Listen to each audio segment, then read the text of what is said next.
자, 우리 말씀 보겠습니다. 시편 84편 1절에서 12절까지의 말씀 같이 보겠습니다. 한 절씩 교독하죠. 만군의 여호와여, 주의 장막이 어찌 그리 사랑스러운지요?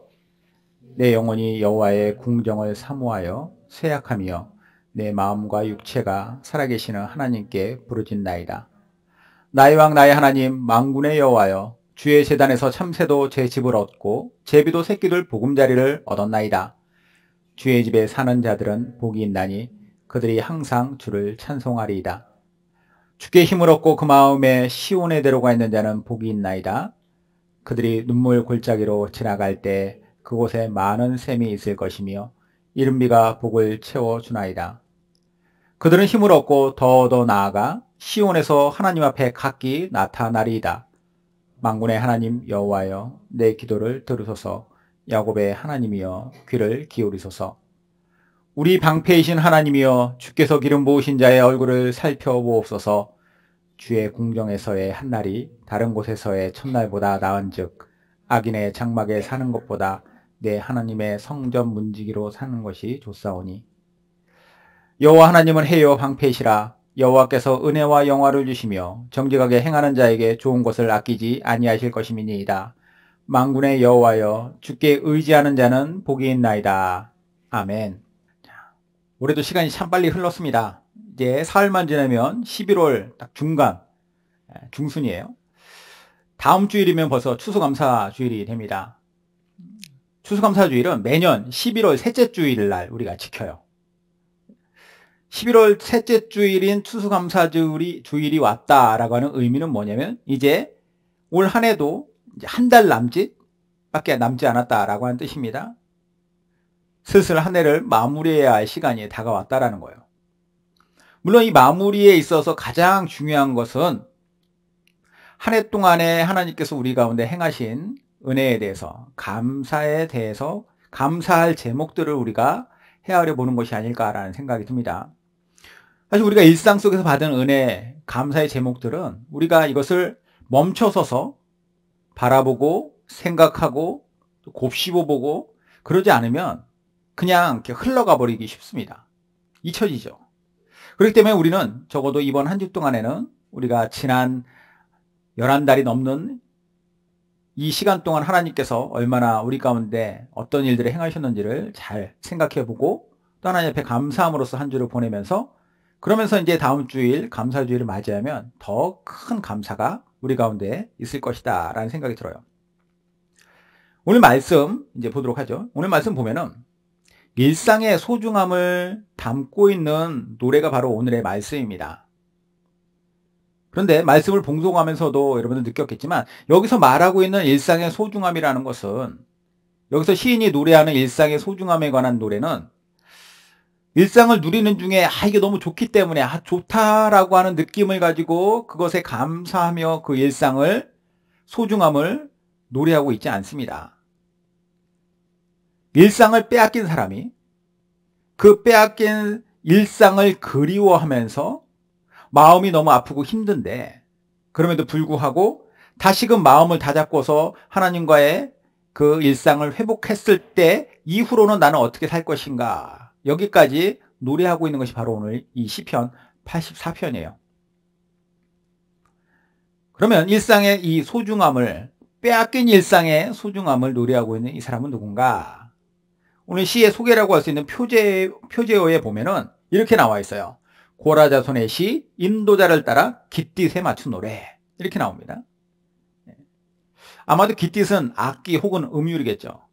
그러니까 인도자를 따라서 어떤 음율에 맞춰서 지금 이 고라자손이 노래하고 있는 거예요. 거기에 가사를 붙여서 노래하고 있는 것이죠. 시를 지은 거예요. 그러면 이러한 시를 지은 고라자손이 누군가? 시편에는요 총 150편의 시가 있습니다. 1편부터 150편까지. 그 중에서 제일 많은 시를 지은 사람은 당연히 다윗이죠. 한 거의 절반 가까운 73편의 시를 지었어요. 그리고 그 다음으로 많이 지은 사람이 누구냐? 아삽이라고 하는 사람이에요. 그래서 우리 시편 보면 가끔 아삽의 시 이렇게 나오잖아요. 아삽이 누구냐면 솔로몬 시대 때 성전에서 찬양을 인도하던 일종의 찬양대 지휘자 같은 사람이에요. 찬양 사역자였죠. 그리고 그 다음으로 많이 지은 사람이 바로 이 고라 자손입니다. 10편의 시를 지었어요. 오늘 본문에 이 84편도 고라 자손이 지었는데, 특정한 누군가의 이름이 언급된 것이 아니라 고라 자손이다라고 했다면은 아마도 이 고라 자손들이 공동으로 작업을 했을 수 있겠다라는 생각이 들어요. 그럼 고라 자손은 뭐 하는 사람들이길래 이런 시편에 실린 만큼의 시를 지었을까? 일단 고라 자손들은 이스라엘의 지파가 12개가 있잖아요. 12지파들. 그 중에서 성전과 관련된, 그러니까 하나님을 섬기는 일과 관련된 일을 전담했던 지파가 있습니다. 레위 지파예요. 다른 지파들은 다 땅을 분배받아서 그 땅을 경작해서 살고 그랬지만 레위 지파는 땅을 분배받지도 않았습니다. 그리고 대신 다른 지파들에서 레위 지파를 위해 그들을 위한 것들을 이렇게 막 섬기고, 레위 지파는 어디에만 전념했느냐? 성전에 관련된 하나님께 예배드리는 일에만 그들이 관여해서 그 일에 전담했어요.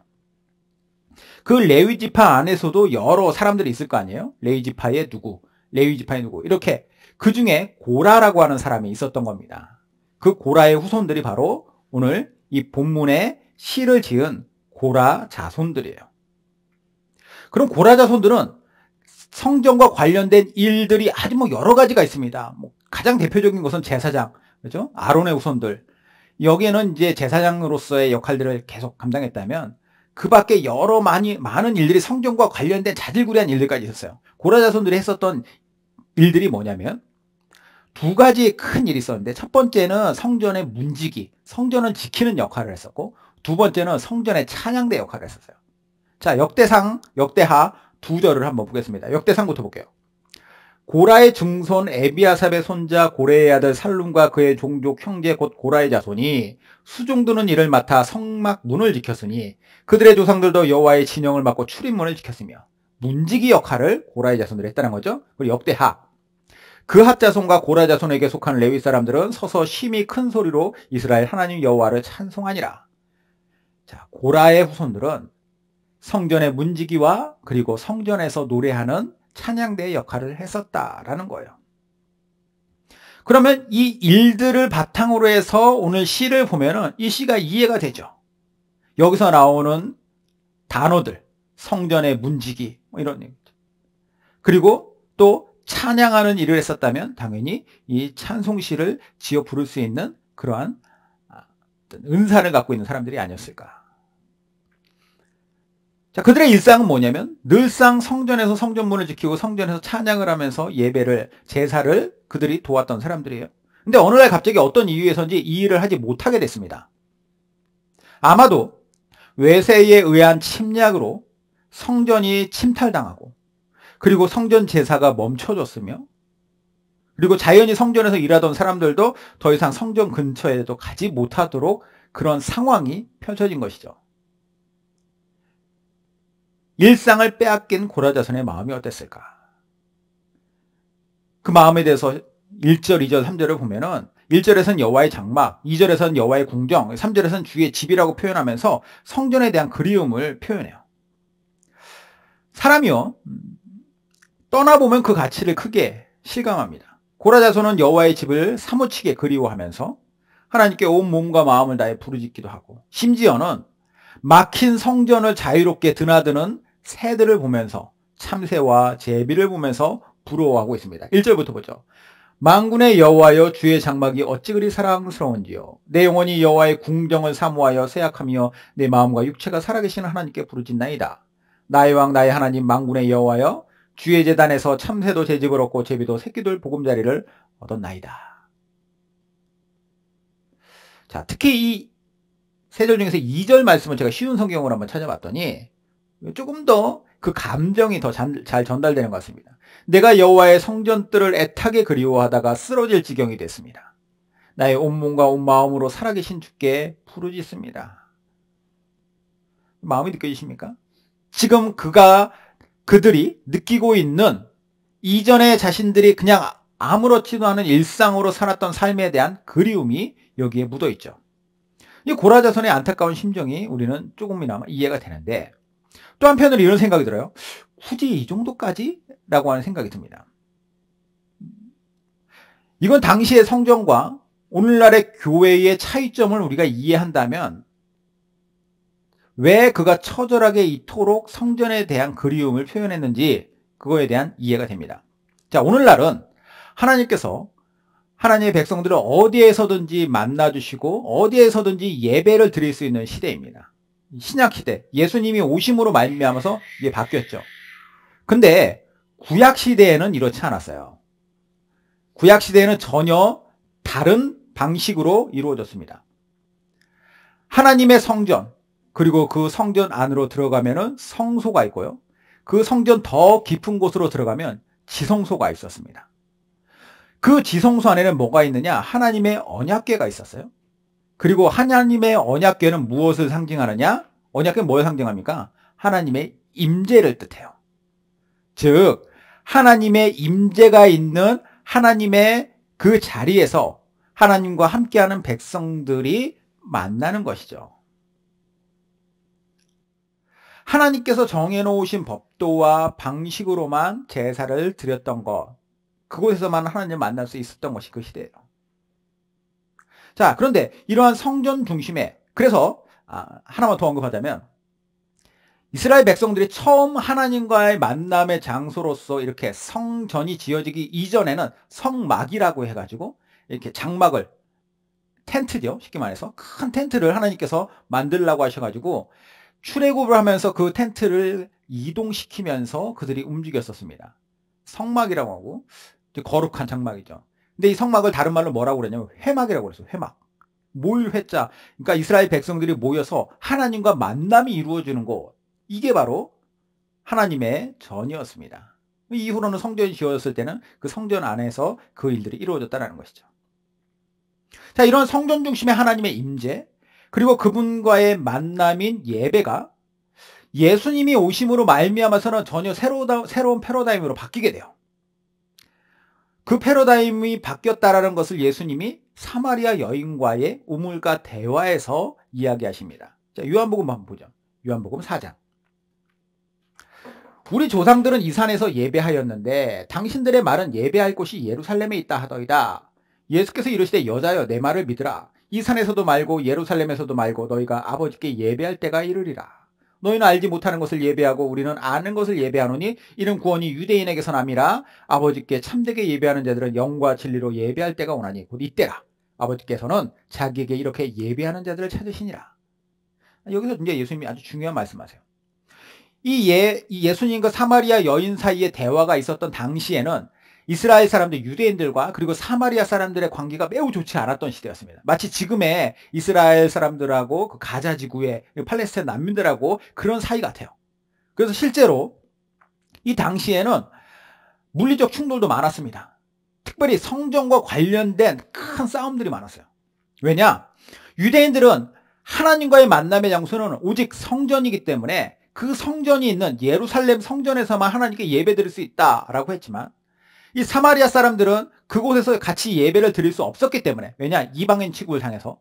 그래서 같이 하나님을 믿는 사람들로서 그들도 예배를 드려야겠다, 제사를 드려야겠다라고 하는 그 목적 하에 그리심산이라고 하는 그들 지역에 있는 산에다가 새로운 성전을 지었어요.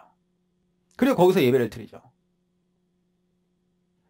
자, 사마리아 여인의 입장에서 서로 이 성전이 우리의 성전이 옳다, 우리 성전 예배가 옳다라고 이야기하고 있는 이 상황을 보면서 예수님께 궁금한 거예요.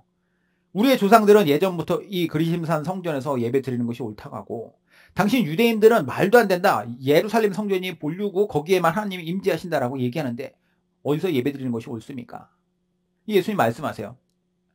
22절 보면은 지금 너희들은 분명히 잘못된 거예요. 이제까지의 예루살렘 성전이 아닌 곳에서 예배 드리는 것은 잘못됐다. 그런데 중요한 건 뭐냐? 앞으로 어떤 일이 일어날 것이냐? 이 산에서도 말고 저 산에서도 말고 유일하게 예배는 예배 드리는 예배자의 마음이 중심이 된다.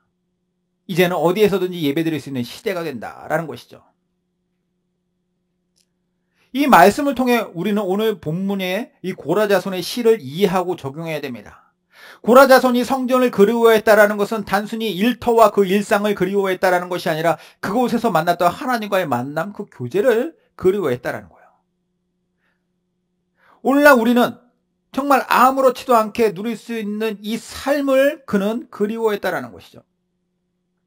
하지만 또 다른 한편으로 생각해 보면은 이 산도 아닌 저 산도 아닌 영과 진리로 예배할 수 있는 시대가 되었음에도 불구하고 오늘날 우리는 하나님을 예배하고 교제할 수 있는 이 시대 속에서도 소중한 이 일상을 우리는 잃어버리며 살 때가 많다라는 겁니다. 특히 근래 몇 년 새에 코로나로 말미암아서 얼마나 많은 사람들이 신앙의 일상을 잃어버리셨습니까? 우리 주변에도 그런 분들 참 많죠. 물론 코로나라고 하는 뭔가 불가항력적인 어떤 물리적인 요소가 우리의 신앙의 일상을 무너뜨릴 수도 있어요. 그런데 잘 생각해 보면은 과연 코로나가 문제였을까? 그것이 핵심이었을까? 어느 순간에 나도 모르게 예전에 누렸던 예배의 기쁨은 사라지고 아침 안개처럼 사라지는 거예요. 바쁜 일상에 치여서 맨날 우리는 허덕대며 사는 것이 우리의 모습은 아닐까라는 거죠. 그래서 어떤 사람들은 교회를 떠나기도 하지만 또 어떤 사람들은 교회에 와서 앉아있지만 빈 껍데기만 있는 상태로 그렇게 살 때가 많다라는 거예요. 그리고 이러한 경험은 어느 누구에게나 일어날 수 있는 것이고, 그리고 이 경험에 의해서 우리의 신앙이 쭈그라들기도 하지만 오히려 그 경험 이후에 그것을 딛고 일어났을 때 회복되었을 때에는 이전보다 훨씬 더 풍성하고 풍요로운 신앙으로 거듭날 수 있는 것입니다. 근데 중요한 건 뭐냐? 우리가 이렇게 이러한 신앙이 계속해서 쭈그라드는 그 시점에서 우리가 이것의 문제적 의식을 깨닫지 못하고 다시 돌아서지 않는다면 우리의 신앙은 어느 순간에 매너리즘에 빠져서 거기에서 그냥 머물게 돼요. 일상의 감사는 사라지고 세속적 그리스도인이 되기 쉽다라는 거예요. 그래, 이 문제를 어떻게 될 것인가? 오늘 이 일상을 빼앗겼던 고라자손의 시를 통해서 우리가 그 해결책을 알아보자라는 것이죠. 고라자손이 빼앗긴 성전의 삶을 곧 우리 영혼이 잃어버린 주님과의 관계라고 생각하면서 어떻게 우리는 주님과의 만남과 교제와 그 안에서의 기쁨을 회복하고 이를 유지할 수 있을까? 가장 중요한 거, 핵심은 무엇이냐? 문제의 회복을 위해서는 그 마음의 회복을 위한 의지가 있어야 된다는 의지. 5절 한번 볼게요. 5절 말씀. 주께 힘을 얻고 그 마음에 시온의 대로가 있는 자는 복이 있나이다. 시온의 대로라고 하는 단어가 여기 눈에 띄죠. 시온의 대로. 구약 성경에서의 시온의 대로는 뭐냐면 시온은 성전이 있는 시온산을 의미합니다. 시온의 대로는 성전을 향해서 가는 길이에요. 그런데 시온산에서 예배드리기 위하여 가는 그 성전에 나아가는 시온의 대로가 있으면 된다라고 얘기하는데 회복이 여기에서부터 시작된다는 거죠. 시온의 대로에 올라타라. 그래야 된다는 거예요. 마음에 시온의 대로가 있어야 하나님과의 만남을 사모하는 것이 되는 거예요. 물론 이때 시온의 대로라는 것을 대로라고 하는 단어에 우리가 이제 딱 집중하다 보면은 그냥 일반적으로 우리가 생각하는 평탄한 길, 넓게 뚫린 길로만 생각할 수 있는데 과연 시온의 대로가 그런가? 시온의 대로는 거칠고 황량한 길도 있고 힘겨운 눈물 골짜기도 있습니다. 6절의 상반절 볼게요. 그들이 눈물 골짜기로 지나갈 때 시온의 대로에 눈물 골짜기 있다라는 거예요. 척박한 눈물 골짜기도 있는 것이 바로 시온의 대로라는 것입니다. 그런데 그럼에도 불구하고 분명한 소망이 있음을 곧장 얘기해요. 6절의 하반절과 7절 보면은 자, 다시 볼게요. 그들이 눈물 골짜기로 지나갈 때에 그곳에 많은 샘이 있을 것이며 이른 비가 복을 채워주나이다. 그들은 힘을 얻고 더 나아가 시온에서 하나님 앞에 각기 나타나리이다. 힘겨운 길을 걸어가요. 그 길에서 샘을 발견할 것이라고 얘기해요. 그리고 이른 비까지 내려주실 것이라고. 그것은 왜 그러냐? 하나님께서 그들에게 힘을 주시는 것이다.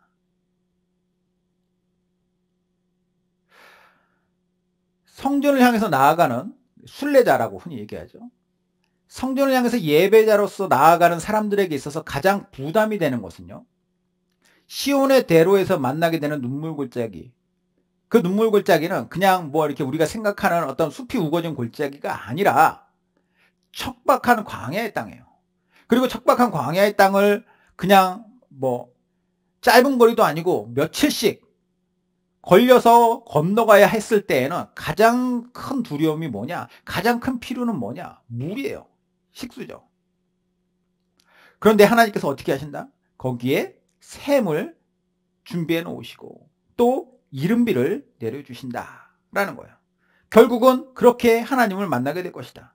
여기서 참고로 이른비라고 하는 단어가 나오는데요. 이른비는 이스라엘 사람들에게 있어서는 은혜의 상징입니다. 이른비와 늦은비. 이른비는 뭐냐면 가을에 내리는 비예요.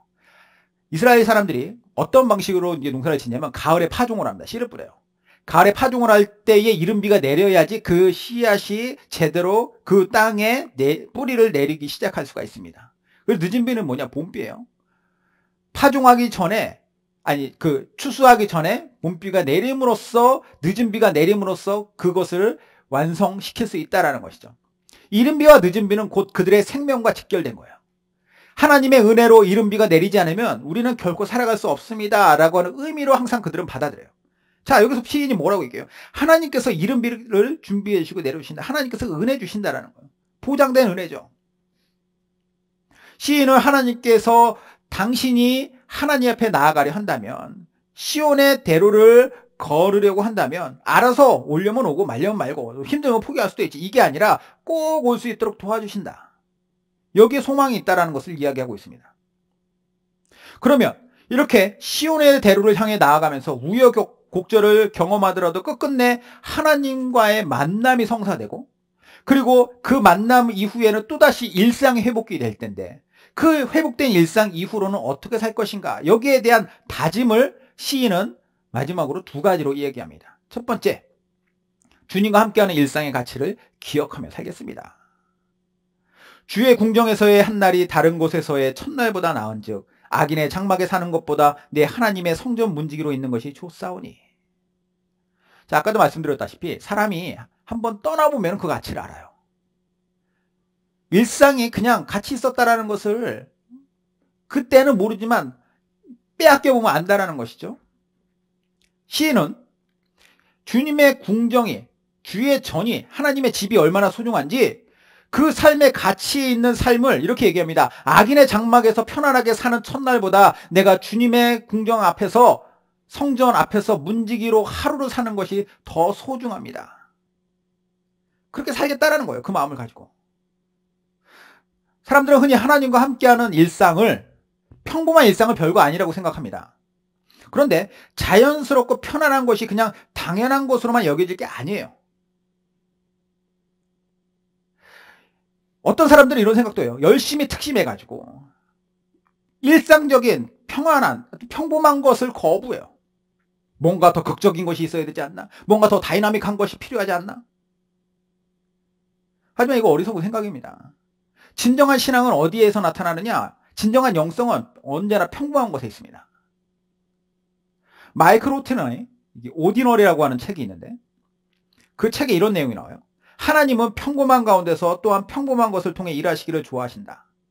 화려한 예배나 치밀하게 기획된 치유 집회처럼 거창한 행사를 통해서만 그분을 찾으려는 우리의 태도를 되돌아봐야 한다.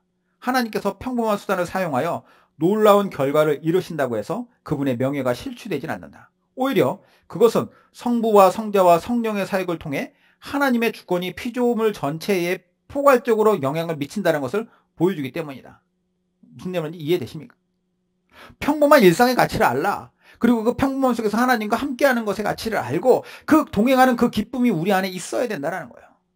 이걸 우리가 마음에 품고 살자. 시인의 다짐 두 번째입니다. 주님 안에서 늘 정직한 일상을 살겠습니다 라고 다짐하고 있어요. 여호와 하나님은 해요 방패시라. 여호와께서 은혜와 영화를 주시며 정직하게 행하는 자에게 좋은 것을 아끼지 아니하실 것임이니이다. 고라자손이 여호와 하나님은 해와 방패라고 얘기해요. 해와 방패는 어떤 역할을 하느냐? 해는 추위로부터 보호하는 것이고 방패는 공격으로부터 보호하는 것이에요. 안정감을 뜻합니다. 여호와 하나님은 평안함을 주신다. 하나님의 백성들로서 하나님 안에서 평안함을 누리며 사는 것은 매우 큰 복입니다. 그리고 이런 평안 가운데 하나님께서 주시는 은혜와 영화를 누리는 것이 누구나 간절히 원하는 일이겠죠. 제가 톡창에 샬롬이라고 하는 인사말을 자주 씁니다. 매일 새벽에 그렇게 올리죠. 하나님의 평안을 빕니다. 일상적인 우리의 안녕하세요 같은 그런 인사말이지만, 이 샬롬이라고 하는 것에는 이 말 여기 자체 이 11절에 나오는 거예요. 하나님이 해와 방패가 되어주시길 바랍니다. 당신에게 하나님의 은혜와 평강이 있길 바랍니다. 이런 뜻이에요. 하나님께서는 이 멋지고 행복한 삶을 어떤 사람에게 허락하신다라고 얘기했냐면 정직하게 행하는 자에게 아낌없이 주신다. 여기서 정직함은 온전함이에요. 온전함. 그러니까 하나님과 함께하는 일상 속에서 변함없이 안정감 있는 그 삶을 내가 누릴 뿐만 아니라 하나님 앞에서 내가 나아가는 그 자세도 안정감이 있는 그 변함없는 온전함이 있을 때 하나님은 그 사람을 계속 붙들어 주신다. 함께하는 같이 평안한 가운데 있는 거예요. 정리하자면 마음의 시온의 대로, 즉 그분을 향해서 나아가고 그분과 함께하려고 하는 그런 간절한 마음이 늘상 있고, 그 가운데서 시온의 대로 가운데서 만나는 어떤 위기나 어려움이 있다 할지라도 거기서 흔들려 무너지지 아니하는 것은 하나님의 공급하심과 은혜와 도우심이기 때문에 그 안에서 일상을 평안하게 잘 살아가는 것이 우리의 소망이 되고, 또 하나님 안에서 그런 기름 부으심을 우리가 기대하면서 살아가자라는 것이죠. 저는 우리의 일상이 이렇게 되길 바라요. 때로는 정말로 극적인 어떤 사건도 필요하겠죠. 하지만 극적인 사건 이전에 소소한 일들 속에서, 소소한 안정감 속에서도 하나님과 함께하는, 그것이 바로 아까도 말씀드렸다시피 정말 진정한 영성이에요. 하나님 안에서의 그런 현실에 잘 뿌리내리고 일상 속에서 하나님과의 교제가 뭐 매일 깊은 교제만 있겠습니까? 하지만 얕은 교제도 저는 중요하다고 생각해요. 그 모든 일상 속에서 우리가 하나님과 함께하는 그 안정감을 누리고 하나님께서 부어주시는 은혜를 늘 누리며 살아가는 저 여러분 되시기를 주님의 이름으로 축원드립니다. 기도하겠습니다.